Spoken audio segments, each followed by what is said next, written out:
একটা মেয়ের বিয়ে দেওয়ার আগে একটা বাবা মার সবচেয়ে বড় দায়িত্ব কি থাকে জানেন? তার খোঁজ খবর নিয়ে সময় নিয়ে মেয়েটার বিয়ে দেওয়া। আসসালামু আলাইকুম, কেমন আছেন সবাই? আশা করি সবাই খুব ভালো আছেন।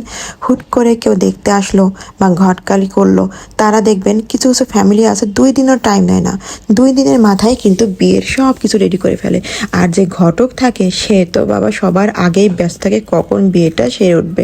জানি না তার কি স্বার্থ থাকে। ছেলের পরিবারের কেউ নেই, ছেলে অনেক বড় চাকরি করে, ছেলে প্রতি মাসে এত টাকা বেতন পায়, মেয়েকে অনেক বেশি সুখে রাখবে, শান্তি রাখবে, কোনো কাজ করতে হবে না, রানীর হালে থাকবে, এই সেই বলে এই ঘটকালি করে যে মেয়েকে বিয়ে দিয়ে দেয়। আর বাপ মা মনে করে সে না জানি মেয়ে কত সুখে থাকবে, তার কথার উপর ভিত্তি করে একটা মেয়েকে পাঠায় দেয় শ্বশুরবাড়ি। তারপর কি বাবা মা রাজকন্যাকে পাঠায় দিল শ্বশুরবাড়িতে, না জানি মেয়ে কত রাজার হালে থাকবে, পায়ের পা তুলে খাবে। কিন্তু 1 2 দিন 3 দিন যাওয়ার পর তো আস্তে আস্তে সব কিছুই সামনে চলে আসে। যেমন মনে করেন ছেলেটা রাত করে বাসায় আসা, দিনে বেলা বেলা করে ঘুমানো। আসলে কি তার কি এটা অভ্যাস সে বেলা করে ঘুমায়, নাকি তার এটা স্বভাব, কোনটা ধরবে? মেয়েটার তো বেশ ভালোই লাগে, বাহ বরটা তো সারাদিন বাসায় থাকে, কি মজা। মানে সারাদিন বর সামনে থাকলে তো মেয়েদের আসলে অনেক বেশি ভালো লাগে। কিন্তু এর ভিতরে রহস্যটা কি বলেন তো? মানে কখন বেরোবে রহস্যটা?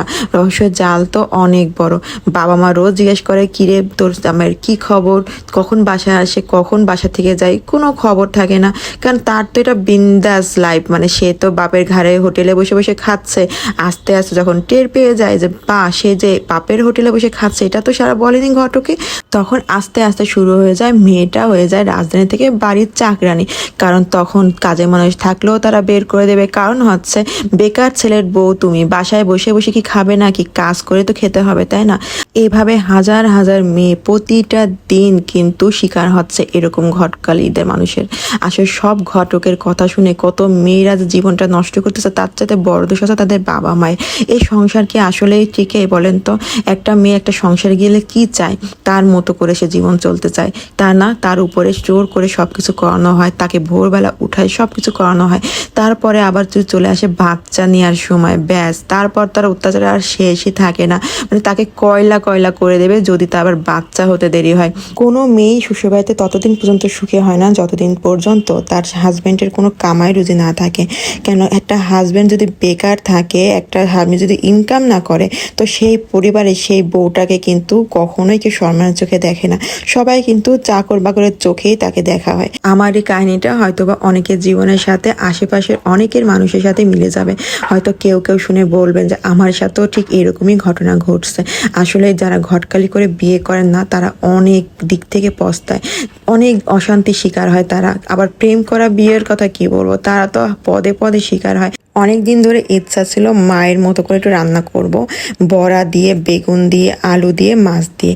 আসলে এইগুলো রান্না কিন্তু খুবই সহজ কাজ, কিন্তু করার আগে মনে হয় যেন এত ঝামেলা করার কি দরকার। এই যে বেগুন আলুটা কেটে দিয়ে দিলাম কষানো ঝোলের ভিতরে, মানে কষানো মশলার ভিতরে দিয়ে, ব্যাস এই পানিটা ফুটায় এই বেগুনের ভিতরেই দিয়ে দেবো এই বড়া আর মাছটা। এই রান্নাটা কিন্তু খুবই মজা হয় ডিম দিয়ে করলেও। তা আমার মনে হলো আমি একটু মাছ দিয়ে করি, যেহেতু মাছ ছাড়া তো আমার বাসায় চলবে না, মাছ রান্না করতে হবে, খামাখা কি দরকার আবার ঝামেলা করার। আসলে রান্না করতে মাঝে মাঝে একদমই মন চায় না, কিন্তু তারপরে রান্নাঘরে যেতেই হয়, কারণ হচ্ছে গরম গরম খাবার তো আসলে সবারই পছন্দ। তারপরে যদি জানে আব্বু বাসায় থাকে, তার জন্য না রানলে তো আমার চললেই না, মানে তার জন্য আমার করতেই হবে। তো এদিকে আমি মেশিনে আবার কাপড় দিয়েছিলাম, দেখেন কি অবস্থা, এত পরিমাণে হুইল পড়ে গেছে। মানে ফেনাগুলো নিয়ে আমি আমার ছেলের সাথে দুষ্টামি করতেছিলাম। ব্যাস এইগুলো দিয়ে আমি কী করবো বলেন তো? পরে আবার দিলাম হচ্ছে পানি অন করে, তারপরে এই ওয়াশ হলো। তারপরে কিছু কিছু কাপড়ের মাঝে হুইল থেকেই গেছে, উফ, হিসাব করে না দিলে যেটা হয় একদম খামখেয়ালি হয়ে গেছে। তো সবাই ভালো থাকেন, আল্লাহ হাফেজ।